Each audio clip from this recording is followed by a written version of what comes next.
I am Rachel David White coming to you live from Uyo, the capital city of Akwa Ibom State. Let's take a look at the headlines. Noble meets with Asari Dokubo in Aso Rock. Police Service Commissioner date in Canada road accident. We'll bring you details of the stories and more in a moment.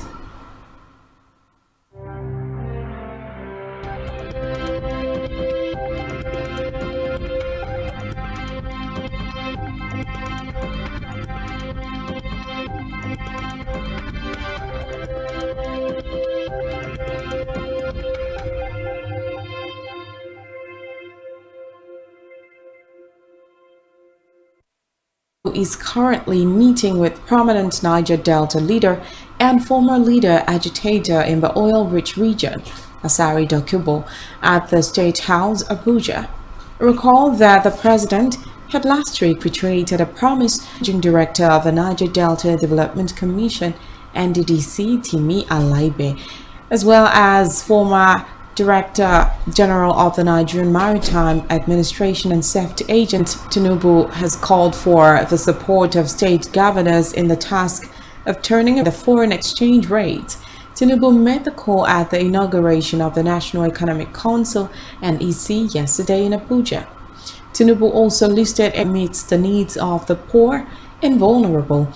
The president assured the governors that the administration would address issues that devalue the lives of Nigerians with a focus on security, economy to stimulate ideas through robust decisions and discussions that would improve the livelihood of Nigerians, while highlighting the exigency for interventions on poverty.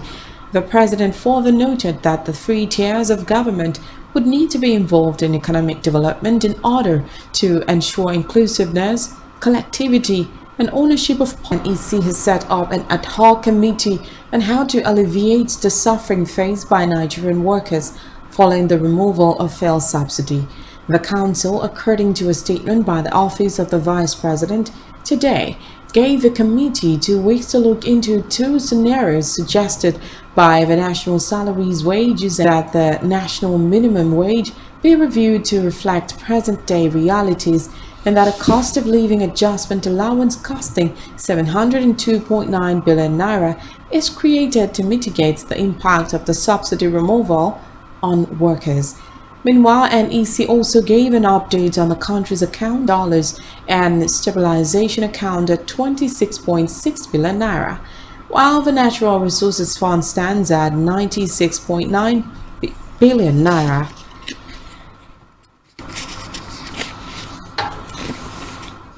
In a separate development, the Police Service Commission (PSC) has approved the appointment of Assistant Inspectors General of Police AIGs Frank Mba and Bala Siroma as Deputy Inspectors General of Police today, while stating that the decisions were a high point of the 21st plenary meeting of the Commission presided over by its chairman Solomon Nyamutaku. The statement said DIG Siroma will replace DIG Ali Janga, who has retired from service and had presented the Northeast Geopolitical Zone in the police management team, while DIG Mba will represent the Southeast Zone and replace retired DIG John Amadi, who before his retirement represented the zone. Meanwhile, the Commission also approved the promotion of 14 Commissioners of Police to the next rank of Assistant Inspectors General of Police and 22 Deputy Commissioners of Police DCPs to the substantive rank of Commissioners. The new AR Zana also CP Ebong, CP Adepoju Lori, and CP Okon Efyong. Others are CP Echeng Eworo, CP Susan Hosful, CP Bankole Siriku, CP Oladimeji Alerewaju, CP Sani Guazo, and CP Odama Ojeka. Meanwhile, the 22 Deputy Commissioners of Police promoted to rank of Commissioners are Naya Inanochi, DCP Ronke Okunade, and DCP Adekunle Olushoka. In another development, international organization Global Fund says it has approved about $1 billion to assist Nigerians and fight against tuberculosis, malaria, and human immunodeficiency virus, as well as acquired immunodeficiency syndrome. The organization noted that the approved money was for the next 3 years, with the implementation plan commencing from January 2024. In a statement by the Director of Information Office of the Secretary to the Government of the Federation, Willie Bassi, the country portfolio manager, Nigeria, Dr. Jean Noabosi, he added that Global Fund was working with country coordinating mechanism in ensuring equitable disbursement of funds to countries affected in the fight against tuberculosis, AIDS, and malaria around the globe. Elsewhere, the United Nations Children's Fund, UNICEF, has called on the government and other stakeholders to exploit the opportunities digitalization offers for the learning and development of Nigerian children. This comes as the nation joins other African countries to commemorate the African Child's Day. In a statement issued by the UNICEF representative in Nigeria, Christian Mondroit, the agency lamented that the disruption to education by school attacks has made millions of children to significantly miss out on learning, noting that about 10 million children are not in school at the primary level. Mondroit, while stressing on the 2023 theme, the rights of the child in the digital environment, noted that attacks on schools and the abduction of learners exhibit the challenges as parents have become fearful of sending their children to school. This statement further disclosed that the UNICEF had collaborated with the Federal Ministry of Education to launch the Nigeria Learning Passport (NLP) last year, an online, mobile, and offline digital learning platform powered by Microsoft that enables continuous access to 15,000 curriculum-aligned learning and training materials in local languages for learners, teachers, and parents. It said it was to bridge access to equality learning, quality teaching, and learning resources to 280,000 learners, teachers, parents, and young people. In education, the All Africa Students Union, ASU, has hailed President Bola Tinubu for signing the student loan bill, saying the scheme would be a huge relief to its Nigerian members and a model to others. Speaking at a press conference to herald the 2023 African Students' Day, ASU President Oshikenyi Osisiogwu said the Tinubu-led administration must ensure more efficient and equitable use of public expenditure by government of Africa on education. This, he said, would help to generate significant room for funding and finding new funding sources. Meanwhile, the Joint Admissions and Matriculations Board, JAM, has disclosed it's paid a total sum of 1.5 billion naira to owners of non-JAM computer-based test centers nationwide for services they rendered during the 2023 Unified Tertiary Matriculation Examination.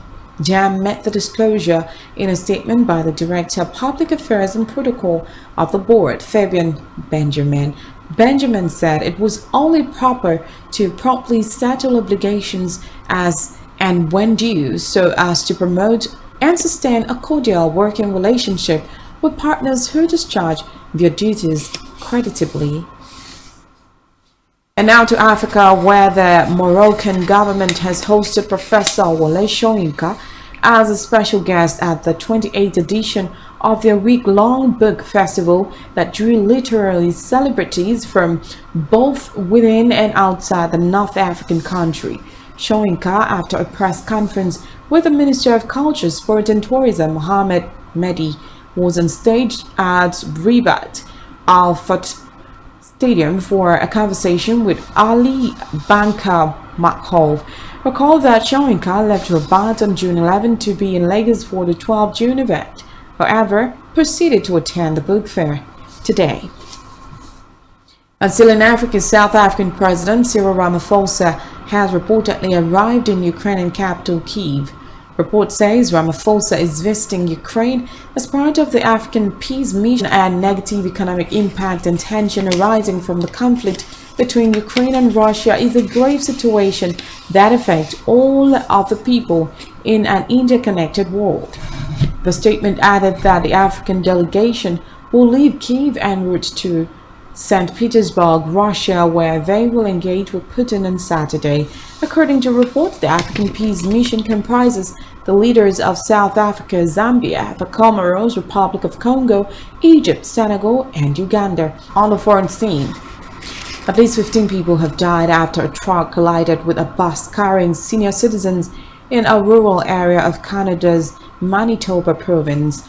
Local authorities disclosed that the bus was headed south on Highway 5 toward a casino near the town of Carberry, while the truck was headed east on Highway 1. According to a Royal Canadian Mounted Police Officer, Rob Lasson, the truck hits the bus at the intersection of the two highways north of Carberry, roughly 170 kilometers west of Winnipeg. Lasson said Manitoba has not seen a mass casualty traffic. According to Jennifer Comstey, Executive Director of Acute Health Services, in addition to the 15 killed, 10 others, including the drivers of both vehicles, have been taken to a hospital. Who has been missing for 2.5 months in Western France and has led investigators to her body. According to reports, Karen Esquivelin, the 54-year-old mother of 5, disappeared on March 27 without a trace from her home in the Pays de la Loire region of Western France. Her cell phone, missing a SIM card but enclosed with a photo of one of her daughters, was discovered 2 weeks later in a ditch by a car described Esquivelin as having voluntarily left. Although some family members cast doubt on the claim, by the end of May, Palel said his anxiety was growing stronger with each passing day, and he eventually told investigators he had killed his wife accidentally while handling a gun. He also indicated to investigators where the court soon. Still to come in the news. Manchester United retain Mason Greenwood, confirms departure of 7 players. Just stay with us.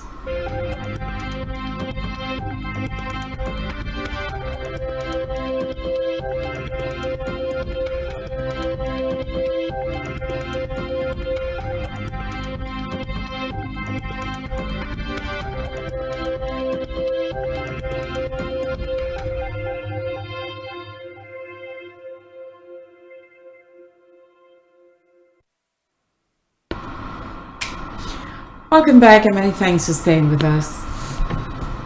On our business news, the Manufacturers Association of Nigeria (MAN) says the country's shortages of electricity supply has been identified as a hindrance to the profitability of manufacturers, with an annual economic loss valued at about 10.1 trillion naira, about 2% share of the country's gross domestic product. MAN noted that the unfavorable situation has positioned the country among the worst countries to do business, with a rank of 171 out of 190. The manufacturers met the claim in a statement in which it reached to the ascending of the electricity bill by President Bola Tinubu. According to MAN, the current power supply is inadequate to satisfy the energy requirement of the manufacturing sector and the entire population for the manufacturing sector. MAN further expressed optimism that if properly utilized, such huge revenue can bridge the infrastructure deficit in many states. The National Bureau of Statistics (NBS) has said that the company income tax that manufactured in the same period last year. The NBS report showed that from all sectoral services, according to report, a 13% increase was also recorded in value Q quarter 2022 to 129 billion naira within the period in review, 139.6 naira in 2022 from 524 billion naira recorded in the prior year. To the country's immunization schedule, the executive with Northern traditional rulers in Abuja, Schreiber noted that immunization would help to reduce the disease burden on the healthcare system and spare individuals from HPV vaccines by the federal government, signifies the agency's commitment to promoting preventive health care, and a transmitted infection that can lead to various health issues, including cervical, anal, and oropharyngea.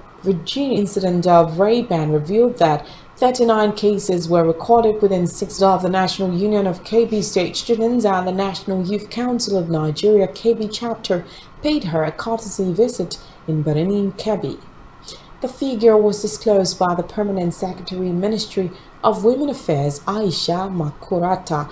The governor's wife described the figure as alarming, noting that rape remained an ugly trend in gender-based violence cases and that the state needs to support and appropriate measures to reduce the menace and punish perpetrators. And now in sports, Manchester United has today confirmed that the club has retained Mason Greenwood despite the player's suspension, while announcing the departure of 7 players. Recall that Manchester United recently suspended Greenwood after he was charged with attempted rape, controlling and coercive behavior, and assault occasioning actual bodily harm. However, the Crown Prosecution Service withdrew those charges on February 2nd after key witnesses decided to withdraw their involvement. Meanwhile, despite no longer facing charges, Greenwood remains suspended by Man United pending the outcome of an internal investigation into whether the 22-year-old brought the Red Devils into disrepute and was in breach of his contract. The Super Falcons team can reach the semi-finals at the upcoming 2022 FIFA Women's World Cup in Australia and New Zealand. It be said the West Africans' best achievement at the FIFA Women's World Cup was a quarter-final finish at the 1999 edition hosted by the United States of America. The 9-time African champions were eliminated in the round of 16 by Germany 4 years ago in France. The captain, who was included in the 23 women's squad unveiled by head coach Randy Waldrum today, retweeted that the Super Falcons make it to the last 4 this time. The Falcons will be facing Australia, Canada, and Republic of Ireland in Group B. They will arrive in Australia on Tuesday, July 3rd for a 15-day final camping program before the finals begin on July 20th. And now to entertainment. In entertainment news, the president of the Actors Guild of Nigeria, AGN, Emeka Rollers, has refuted reports that actor Don Brymer collapsed and died on set. Recall that actor Don Brymer passed on yesterday, and it was rumored that the actor collapsed at the movie set and was rushed to the hospital in Anambra, where he died. Reacting to the report in a statement released on his official Instagram page, Emeka Rollers debunked the viral report and stated that the actor's sudden death has thrown the entire guild into mourning. While commiserating with the family of the deceased, Rollers noted that the AGN has commenced an investigation into the circumstances surrounding Brymer's death. Rollers prayed that Don Brymer's soul rest in peace and God comforts all of his left behind to mourn him. And still on entertainment, Nigerian superstar Shake has released his second album, Work of Art, out via YBNL Nation and Empire. The 14-track album includes the previously released singles 230 Yoga and the latest single I'm a Piano, which includes the album's lone feature, Olamide. The release of the album comes on the heels of the breakout superstar with a number of producers, most notably his frequent collaborator Magic Sticks and Nigerian producer Blaze Beats. Meanwhile, Work of Art is the follow-up of Ashake's debut album, Mr. Money with a Vibe, which was released on September 7th last year. All of which you can find on our website, spectrumtv.ng. Also follow us on Twitter at spectrumtv.ng. I am David White. Good afternoon.